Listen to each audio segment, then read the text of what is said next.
Hello, this is Geoff Volker with In-Depth Studies. We are looking at the Gospel of Mark, chapter 7, verse 8. In the context as Jesus is responding to the Pharisees and teachers of the law, and they are asking Jesus a question in verse 5. Why don't your disciples live according to the tradition of the elders instead of eating their food with defiled hands?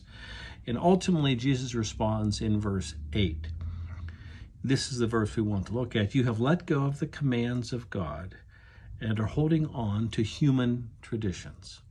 So the commands of God, of course, for us would be the law of Christ, the version of law that we are under in the New Covenant era from Pentecost to the Second Coming. And of course, that's what we're supposed to live by. That's how we know how to glorify God. But the traditions of men, and these creep up, and after a while, they become almost like law. I mean, one example of those would be the dedication of infants.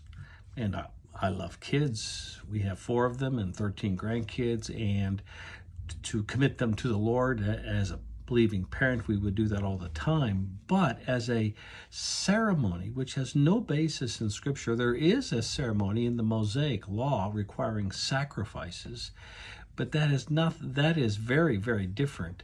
But in the New Covenant era, under the law of Christ, there is no law that tells us this is what we ought to do. This has become sort of a quasi-sacrament or ordinance, depending on how you view it. But it is a warning. We must clearly differentiate between the commands of God and the traditions of men. And the traditions of men have no authority over us. We are committed to obey the commands of God. So if this has been helpful, check out Geoff's Thoughts on YouTube.com, and there you can subscribe to them. Thanks so much. Bye-bye.